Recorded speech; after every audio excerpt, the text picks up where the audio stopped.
女孩做梦也想不到，自己最恐惧的超能力，竟会为自己带来数不清的桃花运。奥运冠军、天才医生、病娇司令、霸道总裁，国家更是为她开后门，可以一妻多夫。只因女孩觉醒，能够看到未来厄运的能力，不仅救下为国争光的奥运健将，还保护住了芯片研发的大佬，甚至靠着自己的能力帮助国家避免了无数的灾难。此时商场里，刚刚高烧痊愈的苏糖，还来不及疑惑自己的高度近视怎么好了，就被主管催着开始当牛马了。现在是暑期，小孩还没开学，苏糖这只滑稽的大青蛙很快吸引了2个熊孩子注意，他们不断对玩偶拳打脚踢。就在他烦得想死时，2个熊孩子被人一手一只提溜了起来，扔在一旁。熊孩子哭哭啼啼远离了苏糖，世界都恢复了清静。随后一包冰敷贴出现在眼前，苏糖抬头，一张年轻帅气的俊脸映入眼帘，丹凤眼、高鼻梁、乌黑的碎发，左耳还戴着黑色耳钉，又帅又酷。小青蛙，快拿着，我等的车要到了。苏糖连忙拉开玩偶服侧边的拉链，伸出了手。男生朝苏糖挥了挥手，朝路边走去。苏糖现在视力超群，能到帅哥书包旁挂着的水壶上面写着江允2字。江允，苏糖觉得这个名字有些耳熟，一时又想不起来，可能是和什么小说男主撞名了吧。苏糖贴上冰敷贴，一瞬间就感觉到了清凉，这冰敷贴效果也太好了吧。他想看看是什么牌子的，却发现包装上贴着运动员特供专用的标签，标签上居然还印着国旗。苏糖手一抖，妈耶，这位人帅心善的靓仔江允不会是省队的大佬吧？他又忍不住看了一眼站在路边等车的男生，对方似有所觉，也朝苏糖这边看过来。四目相对之间，苏糖双眼发晕，视线变得模糊。他恍惚间看到了帮他解围的帅哥江允在路边等车，他身旁的共享单车却突然倒下，砸伤了他的脚。然后他又看到江允腿上打着石膏，身披龙国国旗，坐在一个大型比赛的观众席。他眼中含泪，看着3名外国选手站上领奖台接受奖牌和鲜花，眼中的不甘和遗憾化作清泪流了下来。画面消失，苏糖视线恢复清明。他记得幻觉之中那场比赛的大屏幕上写着 FINA 是世界游泳锦标赛缩写。天哪，这位帅哥不会是国家游泳队的成员吧？国家队的好苗子因为因脚踝受伤遗憾退赛，说不定还留下了后遗症，没办法再比赛。这幻觉也太让人揪心了。苏糖的心脏砰砰跳动着，他再度看向路边的江允。江允似乎是因为等的车迟迟未到，正在打电话和对方沟通。而他的左手边，先前骚扰苏糖的那2个熊孩子，此时正准备爬上共享自行车。苏糖心里咯噔一下，身体比脑袋先行一步，他以最快的速度冲到了江允面前，将他推开。与此同时，2名熊孩子手脚并用爬上了自行车堆，在上面蹦跳了没2下，自行车堆直接向苏糖2人倾压过来。江允已经被苏糖推开，但是苏糖却因为笨重的玩偶服没有来得及躲开，被倒下来的自行车堆压到了左腿。小青蛙，江允急忙去扶自行车，将苏糖挪出来。这大动静也引来了不少人注意。此时，一辆 SUV 停在了江允等车的路旁，车上下来一个脸型方正、气质坚毅的中年男子。江允见到男人，连忙喊道：“陈教练，快来帮忙！他为了救我被压到腿了。”陈教练扫了一眼倒地的自行车和吓得哇哇大哭的熊孩子，立刻就明白了情况。他连忙拉开车后座车门，走，你背上他，我们赶紧上车去医院。2个熊孩子从自行车上摔下来也受伤了，2人哇哇大哭，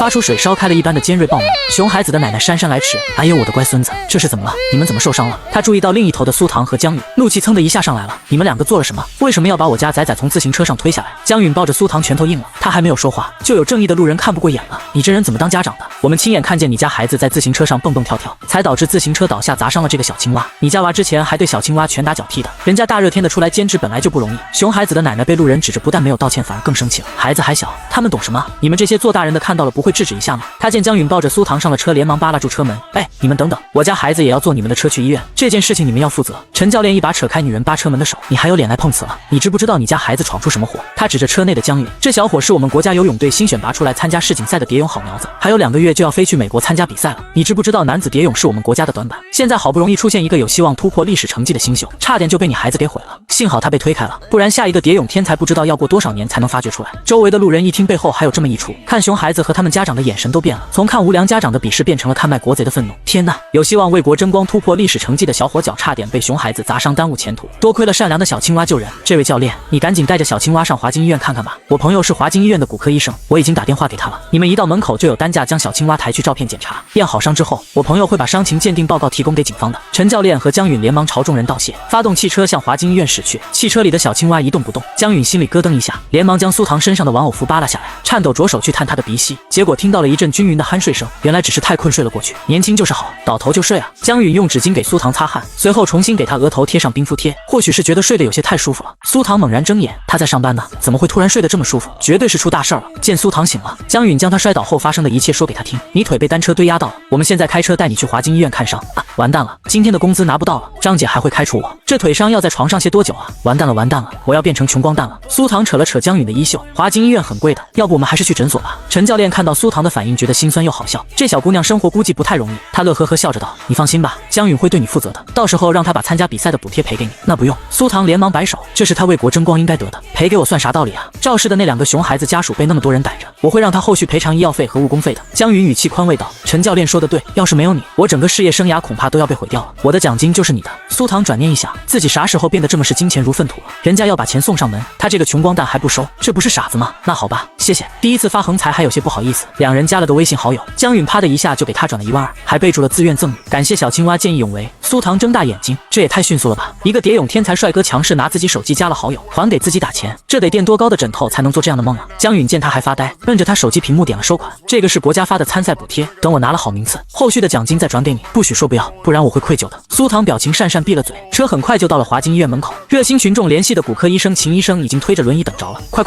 把人背过来，让我看看这位女侠伤的重不重。很快苏唐就被江允放在了轮椅上，被推着去放射科拍片子。他没有注意到江允放他下来的时候脸色是冷的，但是耳根已经红透了，幸好腿伤的不严重，轻度软组织损伤，休养个2周就好了。诊疗室里，秦医生给苏唐肿起来的左脚脚踝敷上药包扎，他将绷带缠好，叮嘱道，包扎的地方不要碰水，这几天尽量待在病房休息，1周后来换一次药。苏唐乖巧点头。秦医生看着小姑文文静静却这么勇敢，眼中闪过赞赏。我朋友跟着那熊孩子一家去诊所了，诊所隔壁就是派出所，警察也去找路人做笔录了，很快就会联系你的，别担心。秦医生对着站在一旁的江允道，好了，你带他去缴费办个住院手续吧。苏唐吃了一惊，住院不是说伤的不重吗？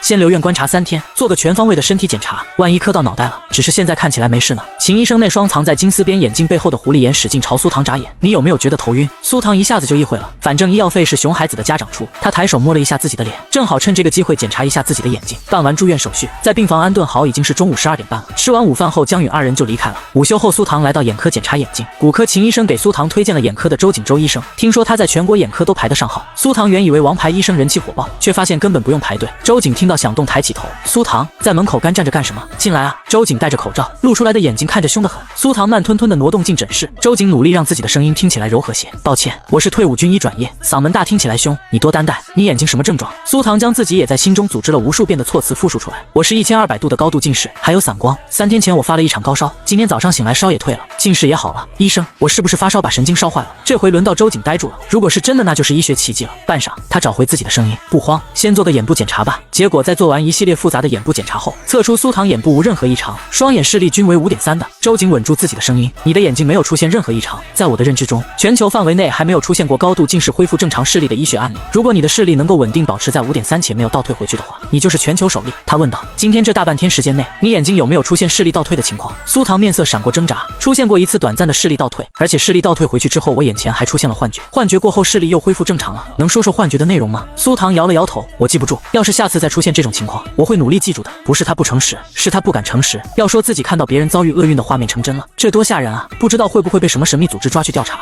周瑾没有追问，说实话，目前我也找不出你眼部有什么病因或者异常。他给苏唐递了一张名片，你加我联系方式，有什么异常情况及时和我反映。苏唐双手接过名片，麻烦周医生了。周瑾又道，5.3的视力属于超长视力，能够看得清200米以外反光的纽扣。作为一名特种部队出来的军医，周瑾职业病犯了，这样的视力在实战过程中很占优势。苏唐同志，你要不要考虑一下转行狙击手？苏唐一愣，面色惶恐。周医生，我只是个刚毕业的大学生，天赋好的话，培训一下也行的。周瑾发觉自己有些吓到这小姑娘了，开个玩笑，你回去之后注意用眼习惯，多眺望远处放松。苏唐点头表示记下了。这时周瑾的电话响了，苏唐也适时离开诊室，回到病房。他躺在床上刷手机，隔壁病床的大妈和护工聊着八卦。听说华金医院的大老板唐总的老婆在妇产科住院了，好像就是前几天生了个女儿，而且他老婆大出血，现在还没脱离危险期呢。苏唐想起周医生的叮嘱，准备坐起来边画画边听八卦打发时间。住院的生活用品还有绘画工具都是热心的秦医生自费买的。苏唐有些发愁，这人情该怎么还？随着铅笔在纸上沙沙画出一道道线条，速写本上的画也逐渐成型。从小到大一直有人夸他的绘画天赋，只是家境不能支持他去上美术学院。好在苏唐争气考上了大学的金融专业，但上了4年大学的他才明白，金融不是个接地气的专业。周围好些同学都是要接家里的班。叮咚，手机消息提示声打断了苏唐的思绪。他拿起手机一看，是大学室友林角角给自己发的消息：小夏，下个月27号下午5点半寝室聚餐，别迟到。收到回复。苏唐没有回复，把手机往旁边一扔，继续画画。或许是因为明天不用上班的缘故，这一晚的苏唐睡得很安稳。早上一睁眼已经10点多了，迷迷糊糊瞥见床头柜旁多了一个保温袋，隔壁床的大妈露出了一副八卦的表情。小姑娘，这是你男朋友在你睡着的时候送来的爱心早餐，小火肠的真菌，跟大明星一样呢。苏唐一下子就吓清醒了，他连忙摇头，不是，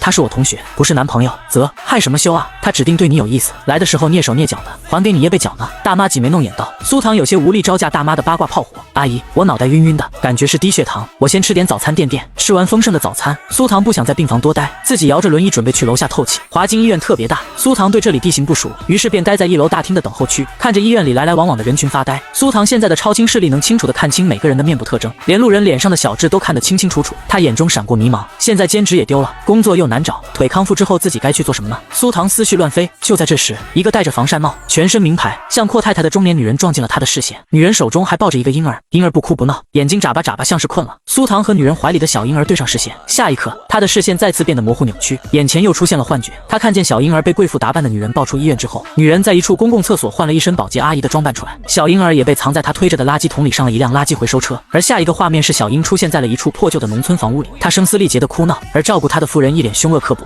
还以为自己是千金大小姐的命嘞，有吃的给你不错了。他露出一个小人得志的笑容，从现在开始你就是个乡野丫头，我的孙女代替你去享福了。画面如潮水般退去，苏唐的视线逐渐恢复清晰，他全身起了层鸡皮疙瘩。这打扮成贵妇的女人到底是谁？她手里的女婴又是什么身份？眼看那贵妇踩着高跟鞋快要走出医院大厅，苏唐心中一急，颤颤巍巍地摇着轮椅朝那女人冲过去。刚才出现的幻觉变成了事实，这一次他不能坐视不管了。那女人戴着墨镜埋头走向医院大门，没有注意到苏唐的轮椅已经冲撞过来。苏唐嗖的一下到了女人面前，死死拽住她的胳膊，女人吓了一大跳，大家纷纷将视线投了过来。女人见大家都往他们这边看，僵直了身子，对着苏唐破口大骂：干什么呢你？腿残了，手也残了吗？她神情有些慌乱，没看见我抱着孩子吗？要是孩子有什么闪失，你担待得起吗？发觉苏唐这边的动静，两个人高马大的保安立刻就赶过来了。苏唐此时正死死拽着女人的胳膊，你这孩子是你的吗？女人脸上的墨镜遮挡住了她眼中的惊诧，她瞥见走过来的两个保安，佯装生气道：你居然怀疑我是人贩子？我儿子是上市企业高管，身家过亿，我有必要当人贩子吗？女人上下打量了苏唐一眼，反倒是你，带着10几块钱的电子表，穿着破烂帆布鞋，居然能住华金医院，你不会是碰瓷人家有钱人的骗子吧？你胡说！苏唐听到女人乱编排自己，拽女人胳膊的手指加了几分力道，他力气很大，从高中暑假毕业做兼职练出来的。女人吃痛，正要用自己手上的名牌包砸苏唐，一道铿锵有力的男声插了进来，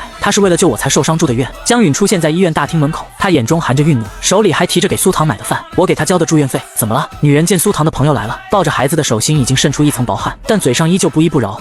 那你女朋友还污蔑我是人贩子呢？保安，快管管这疯丫头啊！她抓着我不让走。2名保安的视线在苏唐和抱着孩子的女人身上游移，女人穿的珠光宝气，全身上下全是名牌，很符合他们在医院里看到的贵妇穿着。他们都下意识觉得是苏唐有点问题，但出于严谨，还是向女人询问道：这位女士，请问您挂的是哪位儿科医生的号？什么时间挂的？什么？你们还真信他？女人扶了一下墨镜，语气傲慢：儿科刘莹医生，今天上午10点的号。她亮出自己手机上的预约记录，这是我的预约记录，如果你们不信的话，我给刘医生打个电话，让他亲自下来说。女人打了个电话，儿科的刘莹医生就下来了。他对保安道：这一位是王女士，我今天上午接诊的她，医院监控都有记录的，也有目击者。我知道你们保安不容易，但是怎么可以这么草率就相信别人的话，对我们的贵宾客户造成这种困扰？而此时另一名保安也过来了，他刚刚去联系看监控的同事了。这位女士进医院的时候是抱着孩子的，目前没有任何人向服务台反映自己孩子丢了。苏唐听到这个结果脑子都懵了，难道这一次脑袋里出现的真的是幻觉？他想起自己看到的未来片段，女人调换了孩子，那么他抱进医院的那个孩子和他手中的这个孩子不是同一个。眼看保安就要把王女士放走，苏唐急眼了，他再一次揪住了女人，朝着保安大喊：他不是单纯偷人家孩子，他是把人家孩子调包了。女人表情一僵，但很快变成了盛气凌人的模样。你还在胡闹什么？今天碰到你真是算我倒霉，监控和医生都证明了我就是正常带孙女来看病的，你还要怎么样？保安，你们快来！这个女人发神经，我还急着带我孙女回去喂药呢，我儿子可是临时医药的高管，我孙女要是有个闪失，你们得罪得起吗？临时医药是华金医院的供货商，要是得罪了他们，自己的饭碗可能都保不住。2个保安朝苏唐围了过来，厉声道：这位小姐，您再这样无理取闹，我们就要追究您的法律责任，让您赔偿我们医院的形象损失了。苏唐急得眼泪都快出来了，但还是不得已松开了女人。他现在没有任何证据，在别人眼里看来，他才是有问题的那一个。医院1楼大厅已经围了好多看热闹的人，算你今天运气好，我赶时间没空找你麻烦。王女士冷哼一声，抱着孩子朝医院大门走去。看着王女士离去的背影，苏唐心慌不已，他又急又委屈，眼泪和断了线的珠子一样落了下来，手指不自觉揪住了江允的衣角。自己的之前的幻觉都印证了，这一次不太可能出岔子。可是现在没有证据，难道真的要眼睁睁地看着这个女人将孩子带走吗？江允衣角被揪住，她一低头，女孩眼睛已经红得和兔子似的，眼里全都是委屈和着急。她连忙在苏唐身边蹲下，语气温柔又耐心：小青蛙，到底发生什么事了？可以和我说说吗？苏唐冷静下来，飞速道：不知道你信不信，我这个人直觉很准，昨天能救你就是直觉不对劲冲过去的，现在我的直觉告诉我这个女人有问题，她手里的孩子不是她的，她会把孩子带到一个公共厕所，换上保洁衣服，将孩子带上垃圾车，然后消失不见。她红着眼，语气恳切：求求你相信我。信，我相信你。江允从口袋掏出纸巾放到她掌心，我跟上去看看，你照顾好自己。他将手里的保温桶塞到苏唐手中，就飞速出了医院门。苏唐望着医院大门发呆，自己这么离谱的说辞，他居然毫不犹豫的信了。他甩了甩脑袋，冷静下来想自己还有什么地方可以帮上忙的。幻觉觉画面之中，那恶毒刻薄的妇人魏周时说：“小婴儿是千金大小姐，华金医院妇产科是全国私立医院医疗实力最强的。要说千金大小姐，这里的千金实在是太多了，根本不知道是哪家的孩子被调包了。”然而不容他思考太久，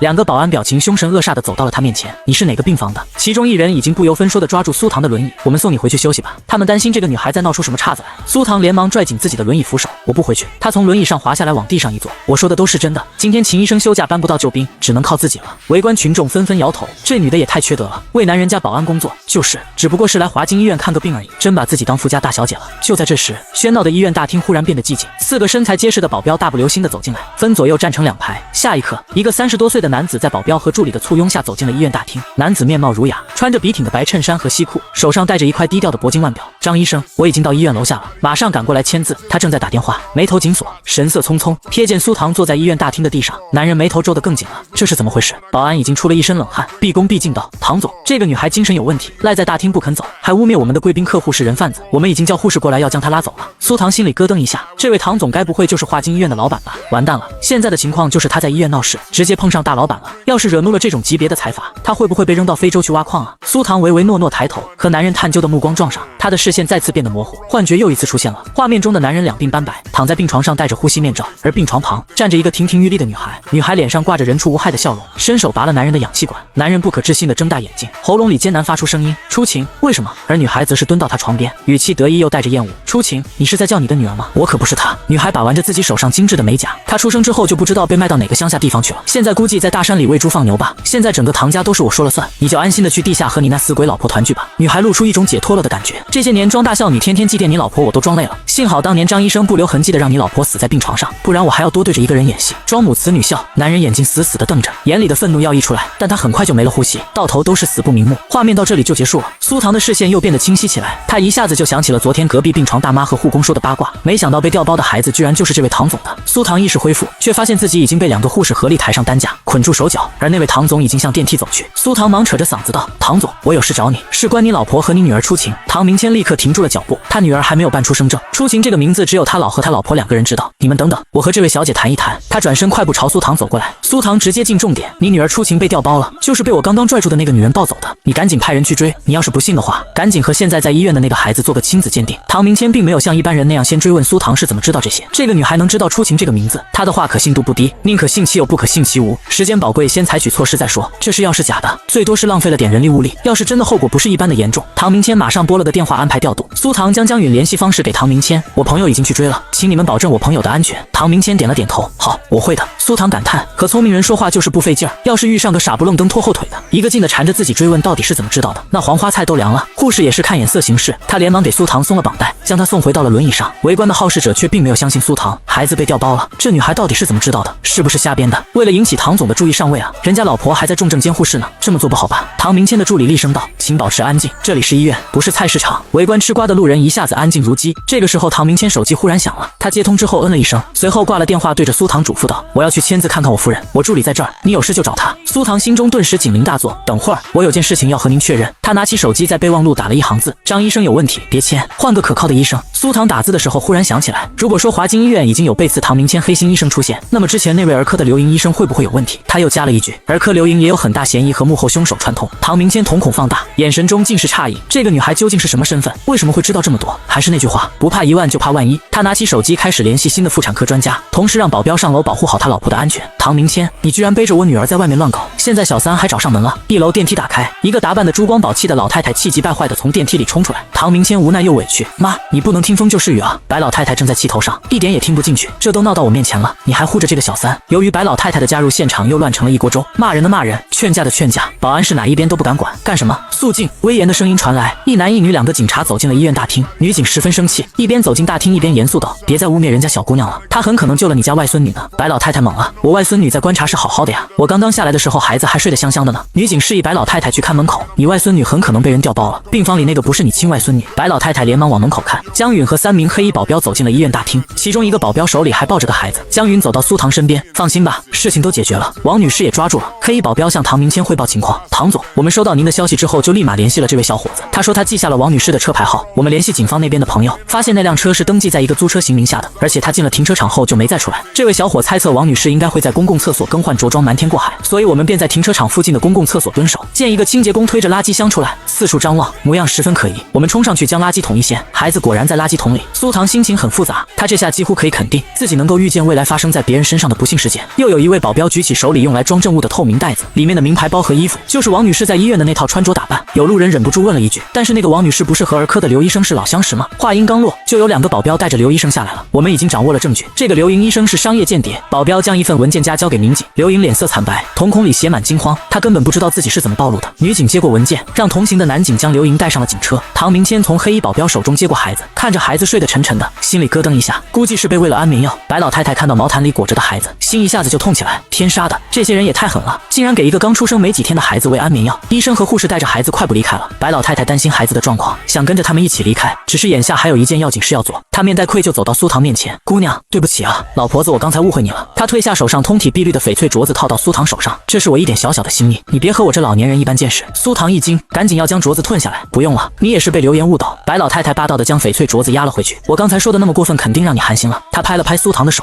翡翠是温养的东西，希望能暖暖你的心。你要是不收的话，我半夜想起来这事，都得扇自己个巴掌。居然把外孙女的救命恩人当成小三骂，眼下这情况，那孩子10有8九就是他真外孙女了。”苏唐听着小老太太一本正经的自我谴责，惴惴不安地将镯子收下了，心中还在疯狂尖叫：“妈呀！”挨了几句骂，直接赔了个6位数起步的翡翠镯子。没事的，我这人对不好的事儿忘得很快，您快去看看孩子吧。白老太太匆匆离开，离开时还不忘交代女婿好好感谢救命恩人。刚刚的那些好事者向苏唐道完歉后，灰溜溜地离开。医院大厅很快又恢复了平常。唐明谦带着苏唐、江允还有2位民警去专用休息室说话。女警叫做冷小河，男警叫陈安。苏唐同志，其实我们本来是来找你的。冷小河面上带着笑，我们昨天已经对熊孩子一家进行了批评教育，今天是来与你协商赔偿事宜的。结果我们快到华金医院时，所里通知说附近发生了一起拐卖儿童案件，结果没想到这个案件你又是见义勇为的救命恩人，他直接开门见山。所以苏小姐，你是怎么知道唐先生的女儿被人调包的？苏唐一字一句回答道：“我今天本来是想下楼透透气的，这位王女士从我面前路过引起了我的注意，我的眼睛视力有5.3，所以我很清楚地看到了她给别人发的短信，上面写了换孩子，在公共厕所接头什么的。我爱看小说，小说里经常有真假千金之类的情节，所以我一下子就联想到了。而且贵妇会一个人开车带孩子来看病吗？所以我秉持着不怕1万就怕万一的信念拦下了那位女士。后面发生的事情你们也就知道了。”冷小鹤站了起来：“好了，情况就了解到这里，不过后续还有问题，麻烦各位配合。”冷小鹤走的时候和苏唐交换了联系方式，说是方便后续的赔偿问题。他出了华金医院后，给自己的上级拨了个电话：“离队，刚刚的谈话你也听到了，你觉得呢？”电话那头传来一道男声：“我认为这个苏唐很有问题，你继续和他保持联系，但不要打草惊蛇。”“好，我明白了。”送走2位民警后，唐明谦朝苏唐道：“苏小姐，我已经为你安排了 VIP 单人病房，稍后我的助理会帮你收拾好东西带你过去。我现在得去一趟妇产科见新的医生。”苏唐连忙点头：“您快去吧。”“苏小姐，江先生，请跟我来。”推开 VIP 病房门的那一瞬间，苏唐被狠狠地震撼到了。他小声和江允道：“这也太夸张了。”江允也听护士说了小青蛙差点被当成精神病绑去精神科的事，你值得安心住着。这时护工拿了个平板放在床头柜上：“苏小姐，您要是饿了渴了，平板上可以点单，您所产生的任何消费都由院方买单。如果没什么事的话，我就先出去了，有任何需要都可以随时呼叫我。”护工说罢退了出去。江允整理着自己的背包准备离开。“小青蛙，我回去训练了，你出院那天我来接你。”苏唐应了一声：“你们国家队平时训练是什么样的？都没听你说过累。”江允本来想说等苏唐出院带他去基地参观，但他又想起了平时队友们在基地的模样，全员身上只穿泳裤，一眼望过去全都是结实的肌肉。他不想让苏唐看到这种场景，生生把到嘴边的话咽了下去。训练没什么好看的，等你出院我带你去海洋公园看小动物。苏唐愣住了，他只是好奇这些宗门核心弟子的修炼日常，怎么一下子就跳到海洋公园了？而这边的江允意识到自己敲定了一场约会，耳尖通红，训练快迟到了，我先走了。他慌乱逃离了现场。翌日早晨，唐明谦带着3位助理过来了。“苏小姐，现在方便说话吗？”苏唐见唐明谦面色严肃，像是有重要的事情要说，连忙点点头：“方便的，你快进来吧。”唐明谦在助理搬来的椅子上坐下。亲子鉴定的结果出来了，被抱走的女婴确实是我的孩子。唐明谦声音颤抖，他心中仍在后怕，要是没有苏唐和江允出手，他们盛唐集团可能真的要完蛋了。苏唐闻言松了一口气：“太好了，也不枉自己昨天撒泼打滚拖延时间。那您夫人的情况怎么样了？我来就是要说这件事儿。张医生已经被控制起来了，接下来我要彻查集团内鬼，我夫人也要进行进一步治疗。我分身乏术，怕届时对你有什么照顾不周的地方，所以连夜让助理拟了一份合同，这是终身免费医疗合同。”助理在一旁解释：“苏小姐，日后您和您的直系亲属大小疾病来华金医院看病体检，专车接送，所有费用一切全免，这不就相当于最强版医疗保险吗？”苏唐梦寐以求的5险1金中的1险被包圆了，也就是说，我们家终身在华金医院免费治病。对的，唐明谦点头。那罕见病呢？我哥哥苏旭有视网膜色素变性这种罕见病，晚上看不见，白天只能感知明亮物体的移动。苏唐的哥哥16岁不到就出来工作了，了，就连他上大学的生活费大半都是哥哥补贴的。但苏旭听力很好，而且对音乐感兴趣，现在是一名钢琴调音师。医生说我哥哥随着年龄的增长，最后会彻底失明变成瞎子。唐明谦叹了一口气，这种病目前没有根治的办法，不过我知道国内有几个实验室正在做临床实验，我会帮你联系的。苏唐激动的眼泪都要溢出来了。唐先生，真的非常感谢您。唐明谦摇了摇头，这是哪里的话，应该是我们全家人要感谢你才对。他从怀里掏出一个黑色的信封递给苏唐，这张卡里有100万，是我们盛唐集团的一点心意，都已经送终身免费医疗了，还要给他100万。苏唐脑袋摇得和拨浪鼓似的，不用了，您能够帮我哥哥联系医疗实验室，我已经很感谢了。这100万我拿着也不安。唐明谦笑了笑，拿着吧，不然传出去旁人该笑话我小气了。苏唐还想说什么，又听唐明谦说道，你有听说过从前的道士帮人算命，哪怕是不缺钱都要象征性收1枚铜板吗？避免求卜者因无偿获得预言而背负欠天道的业力，也防止道士因滥施法术自损福报。唐明谦其实一直都很好奇，为什么苏唐会知道自己女儿叫出情，只是他贸然问也问不出个结果来，恐怕还会让苏唐对他戒备。生意人多少信些风水玄学，唐明谦猜想他估计是懂一些玄学算命的。苏唐明白了，他不收下唐先生也不会安心，你就当是我对年轻人的投资了。你现在刚出社会，处处都需要钱，钱是抵御风险的能力，别委屈自己。而且我觉得你以后的人生不只能赚100万。唐明谦一番话下来，苏唐再不拿就是不礼貌了。5天后，华金医院安排了专车送苏唐回家，他给江允发了个消息，说了一声。过了好一会儿，江允回复好，回家路上注意安全，然后就再也没发别的了。半个小时后，苏唐回到了自己20平米的小出租屋，视线落在墙角的衣柜上。他记得自己那天早上出门上班的时候，柜门是合上的，但是现在柜门又露出了一条缝，估计是被风吹的吧。出于警惕，苏唐还是检查了一遍家里和离开时没什么两样。他将行李拿出来，提着装衣服的袋子就进了卫生间。在路过镜子时，和镜子里的自己对视，视线突然变得模糊，眼前又出现了幻觉。幻觉中，他洗澡的时候忽然停电了。他穿上衣服出了卫生间，房间的总闸在外面。出于警惕，他没有出房门，而是拔下在充电的手机，打开手电筒，拖来桌子椅子将房门堵住。幻觉中的他刚做完这一切，一转身发现房间衣柜门开了，一个陌生男人拿着一把折叠刀窜到了苏唐面前，然而逃生的门被他亲手堵死。苏唐借着手机的光看清楚了男人的脸，竟然是一级通缉犯区中。接下来的画面让他的呼吸几乎停滞。苏唐看见幻觉中的自己倒在了血泊中，眼睛睁得和死鱼一样大。到这里，他眼前的未来片段结束了，他的视线重新恢复了清晰。这一次他居然遇见了自己的死亡。他看着镜子里的自己，背后已经出了一身冷汗。苏唐手指紧紧扣着洗漱台，强迫自己冷静下来。现在虽然没有停电，但他无法判断屋外的情况，杀人凶手是躲在衣柜里还是在弄电闸，或者凶手有同伙在外面关电闸。苏唐越想越怕，他的手机放在门边的置物架上充电，离卫生间10步的距离，他不敢堵。苏唐环顾四周，这窄小的卫生间并没有能够堵门的东西。他打开水龙头覆盖卫生间内的动静，随后掰弯衣架将卫生间门把手拴在拖把上。他戴上塑胶手套，将刷厕所的草酸溶剂死死攥在自己手里。草酸溶剂有强烈的腐蚀性，是他现在唯一能用来防身的武器了。就在他拿到草酸溶剂的那一瞬间，卫生间和门外的灯都灭了，四周陷入死一般的寂静，和幻觉中一样停电了。苏唐死死咬着唇，眼泪啪嗒啪嗒掉在地板砖上。他发誓以后每次洗澡都要带手机进浴室。时间1分1秒的流逝，苏唐一手抱着草酸溶剂，一手拿着拆下来的花洒。卫生间的小窗又小又高，他根本没办法钻出去。窗外是一条小巷，偶尔会有超近道的人从这路过。然而就在他费劲往窗外扔东西时，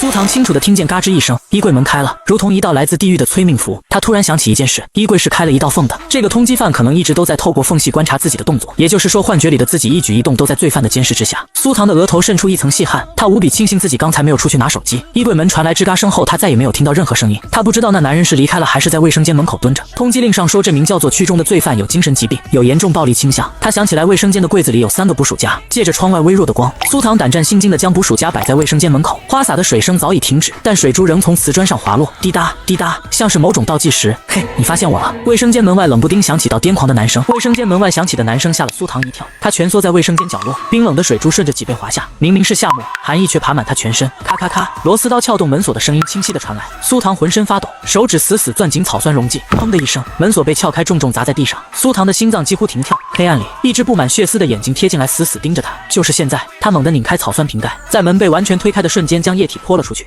男人发出撕心裂肺的惨叫，踉跄着冲了进来，却被捕鼠夹狠狠咬住他的脚踝。他痛得弯下腰，而苏唐已经抄起不锈钢花洒，用尽全身力气朝他后脑砸去。咚咚咚，他的大脑已经没有办法思考了，机械地重复着砸人的动作。金属撞击骨肉的闷响在浴室里回荡。男人重重栽倒在地，不再动弹。杀人犯的脑袋歪倒在他的脚边。苏唐和触电似的缩回脚，用力踹了男人一脚，确认他已经晕过去后，身体瘫软地靠着墙剧烈喘息着。男人上半身在卫生间的地上，下半身在外边。苏唐没力气越过他去拿手机，只能唤醒手机的语音助手：小爱同学，报警，快报警！好的，正在拨打110。您好，110，32号接警员为您服务。一级通缉犯区中，苏唐的声音有气无力。向阳巷17号 B 栋3单元604，你们快来！接警员听到区中的名字，再听苏唐的声音状态，顿时警铃大作。好，我们马上出警。他正要松口气，脚踝却猛地被人抓住啊！他发出惊恐的尖叫，一低头视线就和地上的通缉犯对上了，对方眼睛已经睁开了一条缝，挣扎着要从地上爬起来。苏唐连忙朝手机喊着救命，外面突然响起一阵急促的砸门声。小青蛙，你在里面吗？是江允。苏唐又惊又喜，一直强忍着的泪水一下子滴落。在，救救我！密码是413247。噔噔噔，门锁提示音响起，江允一下子就锁定了苏唐所在的位置。他打开手机手电筒，看到倒在卫生间的陌生男子抓着苏唐的脚踝，眉头一皱，往陌生男子的肩部狠狠踢了一脚。男子吃痛松开了苏唐的脚踝，江允揪住男子的衣领，将他从卫生间拖出来。少年身上的气压低得吓人，手臂上青筋暴起，他找来绑窗帘的布条，将男子的双手给捆起来，随后赶紧来到苏唐面前，将他从地上横抱起来。他轻得不像话，像一捧没晒干的棉花，软塌塌的坠在他怀里。江允抱得小心，却又带着不容抗拒的力道，仿佛他是什么易碎的琉璃盏，摔不得碰不得，连呼吸都要屏住3分。苏唐很惊讶江允的出现，你怎么来了？我发了好几条消息，你没回，我担心就给你打了微信电话，但是一直都无人接听。江允抱着苏唐一边走一边道，我放心不下，怕你是腿受伤摔在浴室了，就来你家看看情况。他非常庆幸自己来了，否则后果不知道有多严重。他将苏唐抱到床边，然后蹲下，拿手机的电筒光检查苏唐脚上的伤口。苏唐虽然穿着长裤，但是还是见了零星几点草酸溶剂在脚腕上。江允征求苏唐同意之后，将他的裤管挽上去，接了盆冷水冲洗被草酸伤的地方，水声淅沥，像更漏一滴一滴的砸在瓷盆里。江允半跪着，肩胛骨的线条从白 T 恤里透出来，手指修长骨节分明，捏着纱布的姿势像捏着一只蘸饱了沫的笔，落笔却极轻，水珠顺着苏唐的脚踝往下淌，流过那片被草酸烫红的肌肤。他缩了一下，不知是疼还是痒，他立刻停了，抬眼望他，这一望倒望出几分尴尬来。江允本就生得好看，此时房间停电，手机手电的光都打在他脸上，少年剑眉星目，鼻梁上一道薄光。江允动作轻柔，语气小心翼翼地问道，疼不疼？疼。苏唐闷闷地发出一个音节，他还有些没从刚刚紧张刺激的氛围中缓过来。突然一道手电筒的光照了进来，苏唐二人同时警惕看着门口，看到来的是警察之后松了口气。两位警察给绑起来的屈中铐上手铐，随后让医生将人抬走。不一会儿房间的灯亮了，苏唐被眼前的情形吓了一跳。狭小的出租屋里几乎站满了警察和特警，为首的警察大概27、8岁，似乎是这些警员的队长。旁边有警员走上前向他汇报道，离队，基本可以确定他就是屈中。话音一落，屋内所有人都不约而同地看向苏唐。下一秒被称为离队的男人冷峻开口，根据接警员汇报，是你制服了屈中。江允微微皱眉，这位警察叔叔似乎有些不近人情，面对劫后余生的幸存者也太凶了。苏唐木讷地点点头，屋内许多人脸上都带满了惊讶，虽然已经大致知道了现场情况，但是在看到这个小姑娘比想象中还要年轻瘦弱的时候，大家还是有种不可思议的感觉。离队从身旁的警察手里接过记录夹和钢笔，低头在记录夹上写画画，姓名苏唐，你就是苏唐。警队队长李启涵正在记录的手一顿，抬头看向苏唐，女孩头发被水打湿，发丝贴在脸上像落汤鸡。李启涵仔细盯着女孩的五官，她和自己在监控画面上看到过的高度相似。您认识我？苏唐被李启涵盯着只觉得头皮发麻，这位警队队长活脱脱就像冷面阎王，我见过你很多次。李启涵开口，语气冷冷的像是在审犯人。第一次是熊孩子闹事致使你腿受伤，第二次是华京医院董事长女儿有关的儿童绑架案，第三次是分尸杀人犯屈中落网。他意有所指，如果这一切都是巧合的话，那不得不说苏小姐的人生真的过得很精彩。江云感受到苏唐的僵硬护在他身前，用身体隔开李启涵的视线。您这话什么意思？糖糖都已经伤成这样了，您是在怀疑什么吗？警方办事讲究证据，如果你们怀疑他干了什么，那就拿出证据来，否则在没有证据之前，请不要惊吓到受害者。苏唐吃惊看着江允的背影，他还从来没看到江允一下子说这么多话。面对这位冷面警官也丝毫不虚，他脑袋点得和小鸡啄米似的，用肢体语言赞同江允的话。李启涵看了一眼江允，你这么相信他，就因为他救过你？江允点头，他说什么我就信什么。李启涵目光在两人之间打了个转，又问苏唐，你在卫生间发现停电了之后，是怎么判断出来曲中已经在你房间内的？苏唐将衣柜门不对劲的事情说了出来。停电后我本来也想出去的，手都快触到门把手了，忽然想起来今天衣柜门不对劲，我真的很怕死，宁愿在卫生间待到天亮。苏唐可怜巴巴的卖惨，这位李警官，你们警方对我的背调也应该知道，我一个刚毕业的大学生，哪有这么大能耐策划这些事情？李启涵冷冷看着苏唐，并不答话。苏唐感叹这人真是不好对付的主。李警官，我制服了通缉犯屈中，并且成功帮助警方抓获了他，这个情况是不是符合拿悬赏赏金的条件啊？李启涵还没说话，身边的副手就答道，你这铁定符合啊，都把人放倒送警方面前了，你不符合就没天理了。他觉得离队对这小姑娘也太不近人情了，这么凶，这小姑娘现在可是大功臣呢。苏唐听到警员们肯定的回答，一瞬间被幸福冲昏了头，嘴角的笑比 AK 还难压。唐明谦给的那100万感谢金还有些不真实，这次的悬赏金可是他自己凭本事赚来的，可以心安理得的花钱了。李警官，你还有什么要问的吗？没有了。李启涵目光扫过苏唐腿上的伤口，没再说话。医生拿出准备好的抗生素软膏递给了江允，江允也很自然的接过。医生叮嘱他擦药膏的注意事项，伤口不要碰水，这姑娘左脚脚踝受过一次伤之后会变得更容易伤到，患者家属要注意。被称作患者家属的江允愣了一下，随后点了点头，好，谢谢您。一番折腾，等警方离开后，时钟已经指向了11点。走的时候，李启涵还深深看了苏唐一眼。出租屋因为今晚的变故而变得杂乱，唐糖糖，你现在还怕不怕？现在有江允在身边，苏糖倒没那么怕，只是在出租屋里他已经很难睡着了。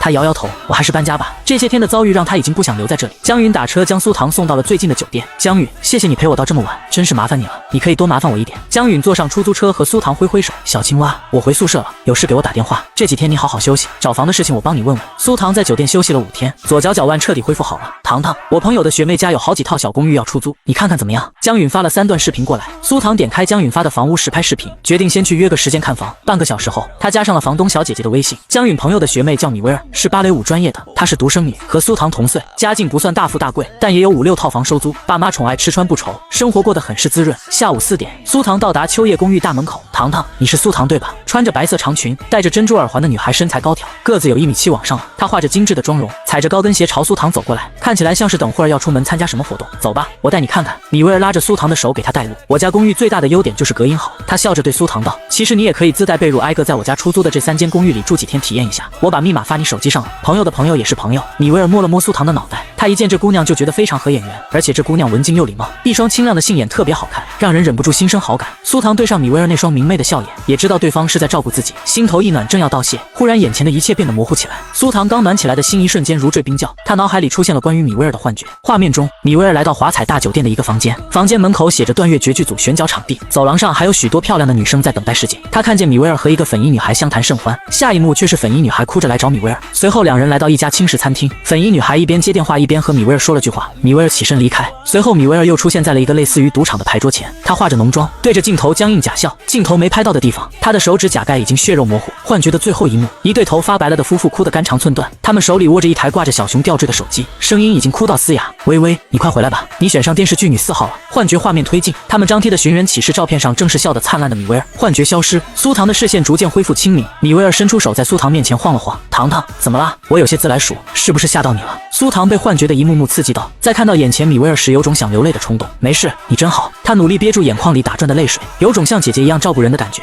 那你就把我当姐姐呗，我还没有体验过有妹妹的感觉呢。好，苏糖掩饰住自己的异常，她装作不经意问道：微微姐，你穿这么好看，是不是有什么重要活动呀？一听苏糖提起这个，米薇儿眼角眉梢都带着开心。我下午5点半要去参加一部古装剧试镜。哇塞，那太棒了！苏糖惊叹了一声，是不是段乐绝剧组啊？你怎么知道？米薇儿惊讶地睁大眼睛，你是不是经常看八卦资讯？什么网传顶流大花要出演哪部大制作？苏糖赶紧点了点头，是。米薇儿压低了声音，我悄悄跟你说，这个剧女主角是苏云，她是我演艺路上的偶像。米薇儿给苏糖看自己的手机屏保，苏云是如今娱乐圈炙手可热的顶流女明星，刚刚拿下视后，颜值实力都是顶尖的。米薇儿眼中带着十足的向往，要是能够争取到这个角色，对我来说简直是双喜临门。苏糖的目光被她手机上的小熊手机链吸引，心里抽痛了一下。米薇儿安慰的落选女孩是人贩子，她被卖到异国，和光明灿烂的前途失之交臂，转身被恶鬼拉进人间地狱。一想到幻觉中的这个结果，苏糖心就和被撕了一道口子一般痛。糖糖，你眼睛怎么又红了呀？和只兔子似的。我最近眼睛不太舒服，容易流眼泪，而且我替你感到开心。米薇儿忍不住揉了揉苏糖的脑袋，乖，要是选上了，姐请你吃大餐，密码都告诉你了，房子你慢慢看，我得下楼打车了。米薇儿和苏糖挥挥手转身要走，苏糖连忙叫住了她，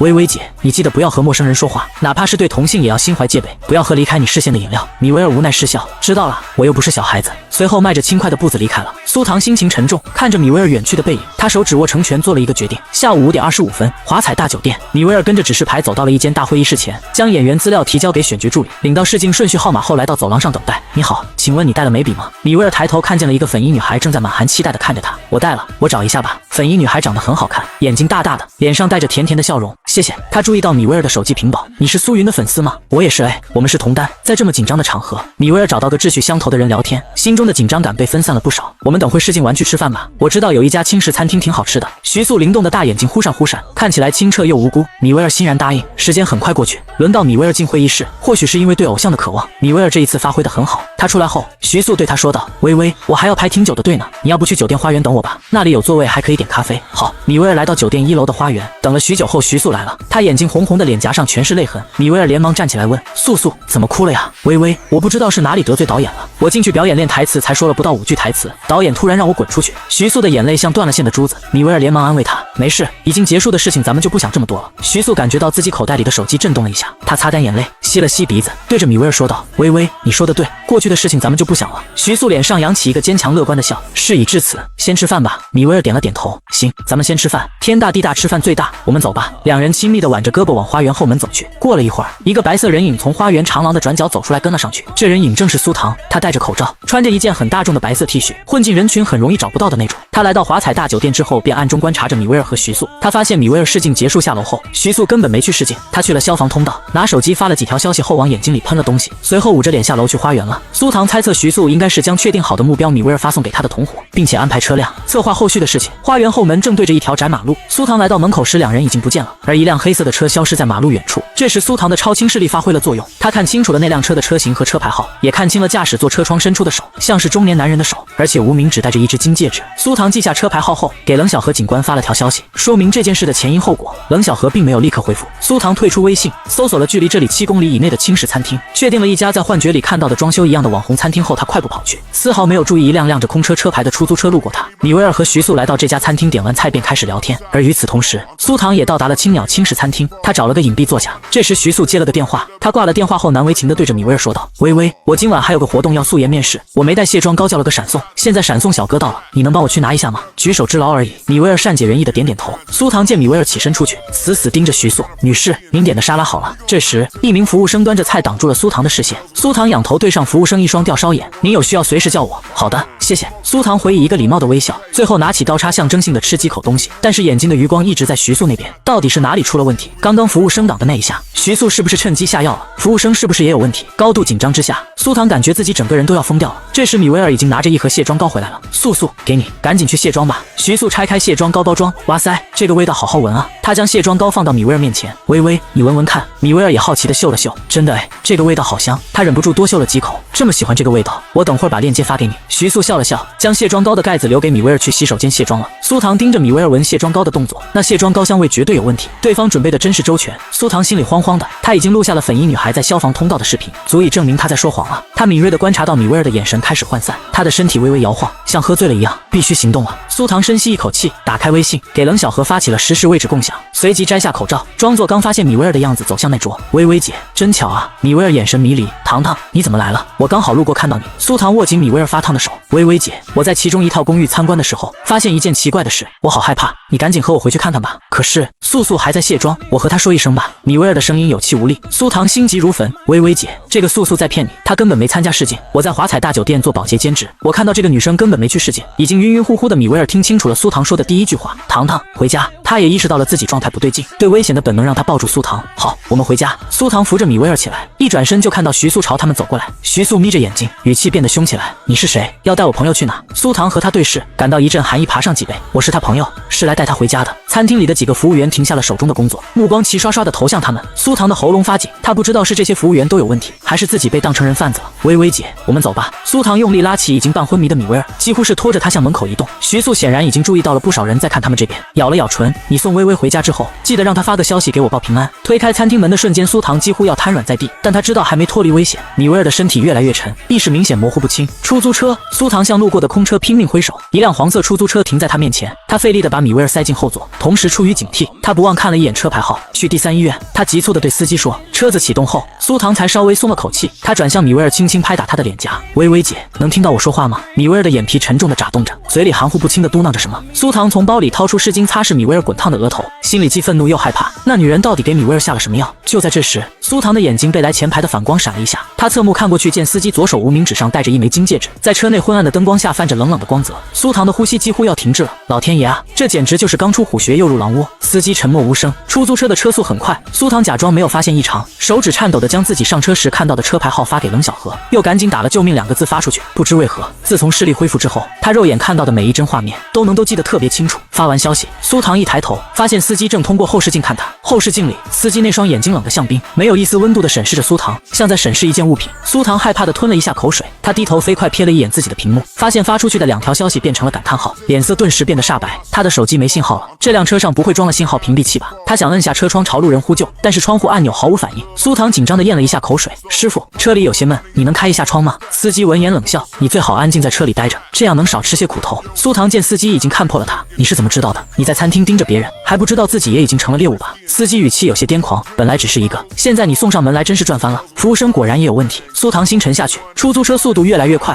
周遭的景色也变得越来越荒凉。苏唐的心逐渐沉到了谷底。突然，他的耳边响起警笛声，起初很微弱，但逐渐变得清晰响亮。苏唐和司机同时转头看向车后方声音来源，远处的公路上，几辆警车正向他们疾驰而来。苏唐不敢相信自己的耳朵和眼睛，手机上还是显示无信号。警方是怎么找到他的？比他更震惊的是司机，这怎么可能？警方怎么这么快找到他的？司机肉眼可见的变得慌张，他咬牙切齿看向后视镜，臭丫头，你什么时候报的警？警笛声越来越近，转眼间3辆警车已经呈扇形包围了出租车，刺目的探照灯将黑夜照得如同白昼。前方的黄色出租车听着，你已经被警方包围了，立刻熄火下车，双手抱头。警车顶部的扩音器里传来中气十足的男声。司机的面色由震惊转为狰狞，他从驾驶室上跳下来，拉开后排车门，手里拿着匕首朝米威尔抓过来。苏唐连忙拿出手中的防狼喷雾，直冲司机面门。司机被呛得咳嗽，睁不开眼睛。由于距离太近，苏唐自己的眼睛和鼻腔也呛了不少辣椒水。他胡乱地踹了司机一脚，随后打开另一边车门，连滚带爬地钻出去，随后将米威尔拖下车。他被熏得快睁不开的眼睛，勉强看见截停出租车的警车上下来个有些眼熟的男人，是上次对他颇有怀疑的离队。苏唐心里咯噔一下，完了，这次这人要死抓着自己不放了。他不会被这人送去什么特殊部门接受拷问和研究吧？警察和医务人员陆续从警车上下来，苏唐松了一口气，抱着米威尔瘫倒在地上，眼睛已经被防狼喷雾里的辣椒水灼得生疼。2名穿白大褂的医生朝2人走来，苏唐连忙对着医生道：“他中药了，快看看他有没有事。”米威尔被2名医生带上了车，苏唐眼睛火辣辣的疼，他摸索着从地上爬起来。就在这时，他感觉到自己身上的外套衣袖被人牵住了，那人牵着他衣袖一步步慢慢带着他往前走。于医生，给他处理一下眼睛。是李启涵的声音。苏唐惊诧不已，没想到牵自己的人居然是他。于医生那边像是抽不出空，离队，车里有生理盐水，麻烦你了。眼睛几乎看不到东西，苏唐只听见耳边来回的脚步声。接着，李启涵冷淡的声音响起，侧着脑袋，我给你冲眼睛。苏唐闻言赶紧配合，好些了吗？李启涵问。苏唐点头，随即一块毛巾和一瓶眼药水被塞到他手里，自己弄，我去忙了。苏唐心情复杂的看着李启涵离开的背影，往眼睛里滴了眼药水润滑眼睛。他解锁手机，手机信号已经恢复正常。他看到自己和冷小河的聊天界面，自己共享位置的消息发出去没多久，冷小河就给他打电话了，一连串下来全都是冷小河的未接电话。糖糖，苏唐抬头，冷小河正往他这边小跑过来，他握着苏唐的手带着他去车上休息。糖糖，抱歉，我来晚了。苏唐连忙摇了摇头，警方来得很及时，你们是怎么找到我的？冷小河说道，你给我发消息的时候，我们刑警大队正在办案子抓人，所以没有及时回复你。我发现你发起位置共享后不到1分钟就结束了，就觉得不对劲，给你打电话你也没接，就意识到你出事了。我赶紧查了你给我发的车牌号，让交警队帮忙追踪这辆车的行踪，发现这辆黑车驶入一个偏僻的地下停车场后就消失了。这个停车场车流量很少，大概过了20分钟左右，一辆黄色出租车从停车场驶了出来。我们查了这辆出租车车牌型号，发现它是一辆假的出租车。冷小河说的时候也是替苏唐捏了一把冷汗，幸好这小姑娘敏锐聪明，给他们提供的线索都非常关键。我们立刻追踪这辆出租车，它竟然驶向了你给我发的那个轻食餐厅。我们通过监控持续追踪，确定了对方逃跑的路线后就立刻展开行动。苏唐听完冷这一系列过程后不禁肃然起敬，不愧是总局刑警，这专业素养和敏锐洞察力不是盖的，他对刑警大队的能力有了更直观的认识。哎，小何姐，既然你是刑警，那怎么会和我对接华金街道派出所熊孩子赔偿的事情？苏唐大大的眼睛里充满疑惑。冷小何闻言一怔，姑娘也太敏锐了，有点当刑警的天赋啊。他一本正经道，那段时间我在和华金街道派出所联合办案，偶尔会支援一下。哦，苏唐应了一声，没有别的要问了。他向冷小何表示真挚的感谢，小何姐，谢谢你今天救了我。冷小何摇了摇头，我们还得谢谢你，靠敏锐的直觉和判断帮我们揪住了一个犯罪团伙。这时冷小何胸口的对讲机传来李启涵冷峻的声音，收队，回局里。冷小何朝苏唐道，你现在情况怎么样？方便和我们去局里做个笔录吗？苏唐点点头，心情忐忑地跟着冷小何一行人回总局。这一次给苏唐做笔录的是李启涵和一位年轻男警小罗，小罗负责记录苏唐说的话，李启涵坐在一旁冷冷盯着苏唐，只是让苏唐自己叙述事情的全过程，之后就不说话了。苏唐如实将一系列事情说了一遍，说完之后他看向李启涵，不用他猜，这位冷面阎王肯定又要质问他了。果然，李启涵淡淡地看了苏唐一眼，你为什么会出现在华彩大酒店？我听说段月绝剧组在华彩大酒店附近，我还没见过剧组试镜呢，想去看看会不会有明星，但是我又怕和微微姐一起去会让她觉得紧张，所以我就一个人去了。没想到会发生这么危险的事情。他一脸乖巧眨了眨眼睛，坐在李启涵身旁的小罗忍不住说了一句，那你这还真是灾星体质。他都整理了3份苏唐的笔录了，每次都是新案件。苏唐听到这话微微一愣，清亮的杏眼眼神暗淡下去。确实，自从能看到未来厄运后，他遇到的坏事接连不断。苏唐郁闷又沮丧。然而出乎他意料的是，李启涵在听到小罗的话后，长指扣了扣桌面。小罗，警校教你用封建迷信办案了，那我们刑警大队天天抓人遇坏事，岂不个个都是灾星？小罗脸色一僵，离队，我就是调侃一下。李启涵侧过身，黑色制服衬得他肩线笔直。他抽走小罗手中的记录本，声音像淬了冰，去把警务人员职业规范抄3遍。小罗讪闭了嘴，立刻退出了询问室。李启涵视线转向苏唐，开口道，好了，笔录结束了，回去吧。苏唐不敢相信自己的耳朵，这位冷面阎王今天就这么放过了他。他都怕自己站起身之后，这位哥突然给他来个擒拿术。苏唐迟疑的站起身走了几步，刚走到询问室门口，他身后忽然传来李启涵的声音：“好好休息，有事随时和警方联系。”苏唐收到李启涵的关切如遭雷击，这位哥是不是吃错药了？今天怎么突然出言维护他，而且也没有追问什么就这么放他走了，还让他好好休息？不对劲，太不对劲了！苏唐吓得鸡皮疙瘩都起来了，匆忙扔下一句离队再见，之后逃也似的出了警局大门。李启涵目光冷冷地看着苏唐离开的背影，剑眉微微拧起。冷小河从大门进来，正巧和苏唐擦肩而过，小姑娘的神情和身后有洪水猛在追。他见李启涵拿着文件夹从询问室出来，小声抱怨道：“离队，上次抓区中之后，我不是就和你说过，你对任小姑娘太凶了吗？你怎么这次还这样呀？你这样就算人家有什么难言之隐，怎么放心信任我们？”李启涵欲言又止，他这次确实按冷小河说的对苏唐态度温柔友善了，没想到苏唐对他反而更害怕了。算了，想不通便不想，只不过是一个普通嫌疑对象而已，不值得他烦闷，手里很多大案要办呢。冷小河望着李启涵远去的背影摇了摇头，这是祝孤身的人。苏唐回到酒店后瘫在床上，今天实在是太惊险了，他要好好休息一下。这时他发现自己手机上有条未读短信，是之前投过简历的一家公司让他去面试。苏唐兴奋地在床上打了个滚，海投简历这么久，终于得到一个面试机会了，他斗志满满，准备利用明天一天的时间好好准备面试。睡前苏唐给米威尔发了消息，米威尔没有回复，不过冷小河和他发了消息，说米威尔只是受脂溶性化合物挥发出来的气体影响陷入昏迷，输液睡一觉就好了。翌日早晨，苏唐依旧睡到自然醒，他伸了个懒腰，有些不舍得离开被窝洗漱。如果明天面试成功的话，他睡懒觉的日子就要结束了。他刚从浴室出来，电话就响了，接通电话对面是米威尔的声音：“糖糖，你醒了吗？”苏唐忙道：“醒了啊，微微姐，你感觉怎么样了？我已经出院了，你现在还是在酒店对吗？我现在过来接你。”“接我去哪儿？请你吃早饭。”米威尔笑着道：“你可是我的救命恩人，总得给我一个感谢你的机会吧？”苏唐想了想，答应下来。他也想找个机会和米威尔商量一下租房签合同的事儿。米威尔又补充了一句：“我爸妈他们也想见见你，不知道你介不介意？”“当然不介意了。”苏唐想着，估计是米威尔的父母陪他一起从医院出来，顺道大家一起吃个饭，并没有多想。羊城老字号茶餐厅，米威尔妈妈将一只包好的虾放进苏唐碗里：“糖糖啊，你这么瘦，多吃点。”苏唐看着米威尔爸妈气色极好的笑脸，内心生出一种庆幸和欣慰，想到自己昨天帮忙挽救了一个家庭。见苏唐吃的差不多了，米威尔给苏唐倒了一杯苹果汁，他拖着下巴，脸上带着温柔的笑：“糖糖，那3套公寓你看的怎么样了？有喜欢的吗？”苏唐点了点头，表达了自己的租房意向。“微微姐，我这2天考虑过了，我想租秋叶公寓那套带落地窗的房间。”米威尔确认了一下，随即道：“那好，等会吃完饭我们就帮你搬家吧。”苏唐放下手里的筷子：“这么快？不是还要签合同交押金吗？”米威尔的母亲语气感激：“糖糖啊，你这次救了微微一命，我们不知道怎么感谢你，所以不打算收你房租。另外，水电费和物业费我们每个月都帮你交好，你放心住着就是。这是房本。”米威尔爸爸从手提包里拿出房产证推到苏唐面前：“我们只有微微一个女儿，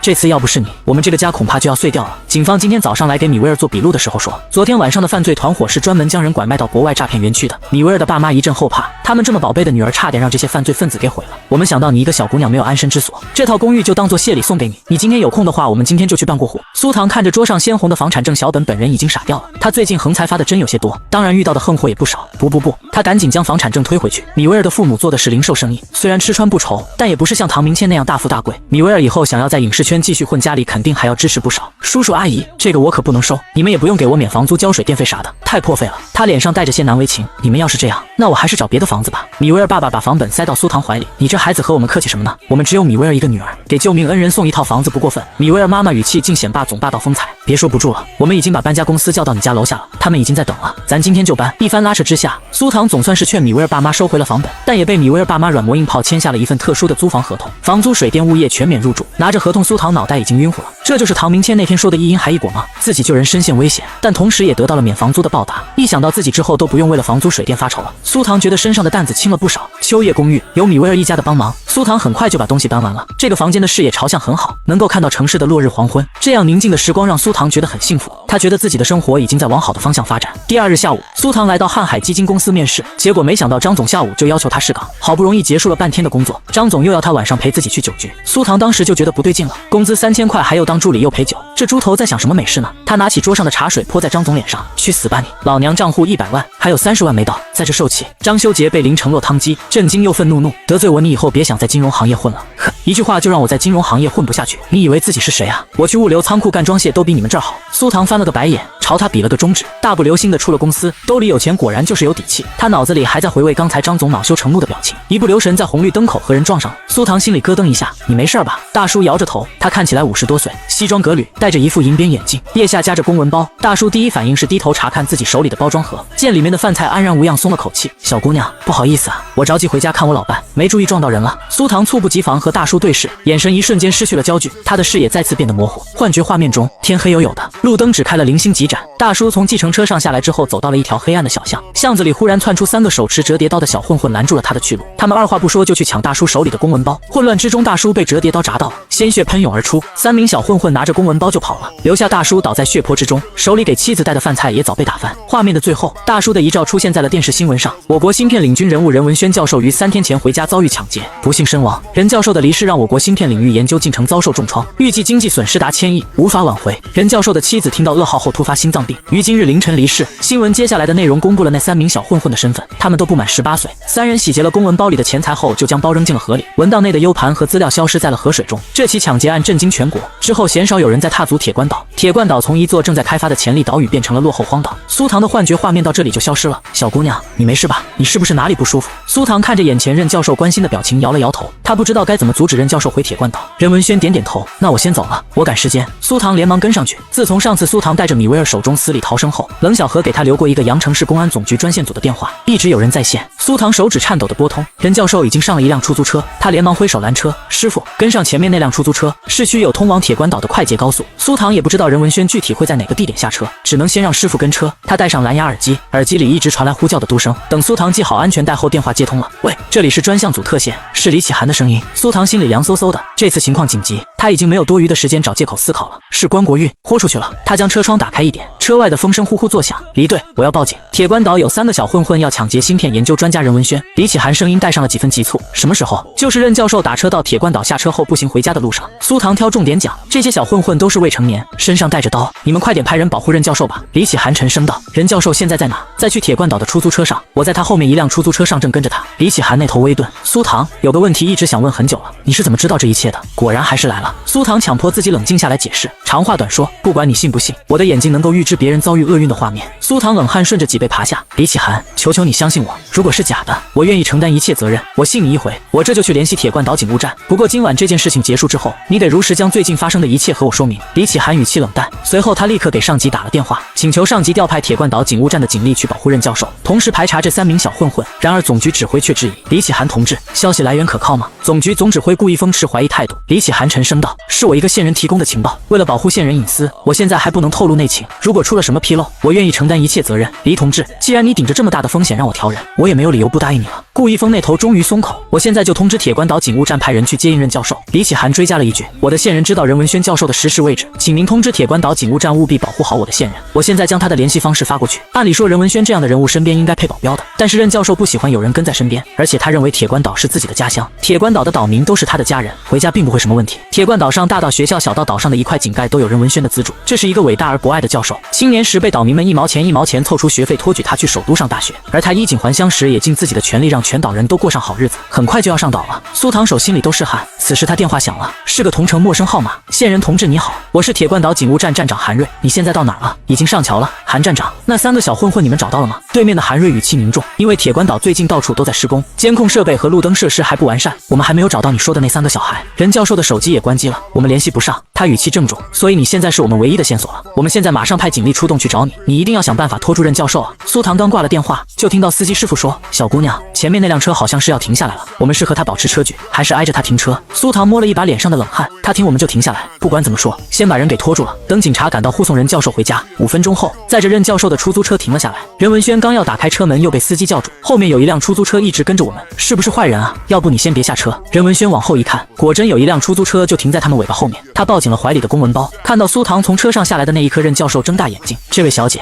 你为什么一直跟着我？他推了推眼镜。苏唐咽了一下口水，任教授你好，我是铁关岛警务站的合作伙伴，我们接到情报，铁关岛上有一伙小混混趁着现在铁关岛搞建设打劫行人，为了保证您的安全，请您在这里等待警务站派人过来护送您回家。您要是不相信我的话，可以打电话给铁关岛警务站站长韩瑞询问。抢劫！任教授的声音陡然拔高，脸上写满了不可置信。铁关岛的孩子怎么会干出这种事情来？苏唐望着他没有立即反驳，他明白任教授此刻的心情。这座岛是他的根，岛上的居民在他记忆里永远是淳朴善良的，他们的父母祖辈我都认识，世世代代都是安分生活的好人。任教授像是在说服自己，又像是在为记忆里的家乡辩护。苏唐沉默片刻，终于轻声开口：任教授，人是会变的，尤其是孩子。那几个混混攥着弹簧刀的动作笨拙，威威胁的话也说得磕磕绊绊。可偏偏就是这样的青涩更让人心惊，他们的父母都是善良人，怎么可能会教育出这样的孩子？任教授转身就朝自己家的方向走，夜色如墨，路灯在雾气中晕开昏黄的光圈。任教授，您还是等警方到了再走吧。苏唐捏紧自己的包跟了上去，并且回拨了韩站长的电话。那几个混混专挑夜里作案，您一个人太危险了。苏唐拨打的电话已经接通，他连忙电话那头的韩瑞道：韩站长，我们在施工区附近下了车。苏唐和韩瑞描述了他们下车的位置有什么建筑物和特征。任教授猛地转身，又是警察，自从回国他们就像看管犯人一样盯着我，现在连回自己家都要被押送。苏唐还想再劝，任教授却已经大步走向漆黑的巷口，他的背影挺得笔直，仿佛要用这副单薄的文人身躯对抗警方对他家乡人不友善的猜疑。要是真遇上那些小混蛋，我倒要好好问问他们，对得起祖辈晒盐之网的手吗？巷子深处传来易拉罐滚动的声响，几只野猫倏地窜过垃圾箱，任文轩固执的脚步声渐渐被涛声吞没。苏唐知道自己靠嘴皮子留住任文轩是不太可能了。任教授对家乡有滤镜，而对无孔不入的警方又十分厌烦。他咬咬牙，从包里拿出强光手电筒，唰的一下，一道刺目的白光如利剑劈开黑暗，整条小巷瞬间亮如白昼。妈耶，这手电筒是真的强！教授，我也是怕您走夜路磕着碰着。苏唐语气卑微，您就行行好让我跟着，我才刚出来实习，要是出了什么差错我就完蛋了。我的领导凶巴巴的，天天臭着张脸，几句话就能把人骂哭，领导的命令我真的没有办法，情况紧急。苏唐和铁罐岛警务站的韩瑞一直保持着通话。韩瑞听到苏唐的话，脑子里一下子就浮现出了冷冰冰的李启韩李队长，自己要不要提醒一下苏唐？他现在和自己的对话总局指挥室也能听到。算了，李启韩应该不会太小心眼，因为这几句话记仇吧。韩瑞现在能够做的就是催自己手底下的人赶紧到位。苏唐这边还在绞尽脑汁的想着让任教授配合一下，咱们打个赌好不好？要是今天无事发生，以后我再也不会跟着你，限制你的行动。苏唐钻了个空子，他不会跟着，但是不代表警方不会跟着。看着他脸上为难的表情，任教授心软了。这小姑娘看年纪还这么年轻，估计是刚来警局实习报道的小菜鸟，跟着自己也是上级的命令必须得服从，没有好好完成任务要被处分，影响前程。好吧，这次你就跟着吧。任教授叹了口气，大步流星的往前走。苏唐见任教授松口，脸上立刻带上喜色。谢谢教授理解。强光手电筒把黑夜照成了白天，这么亮的地方，那三个小混混应该不会过来了吧？然而他们刚走了不到100米，三个身影就出现在了手电筒的照明范围内。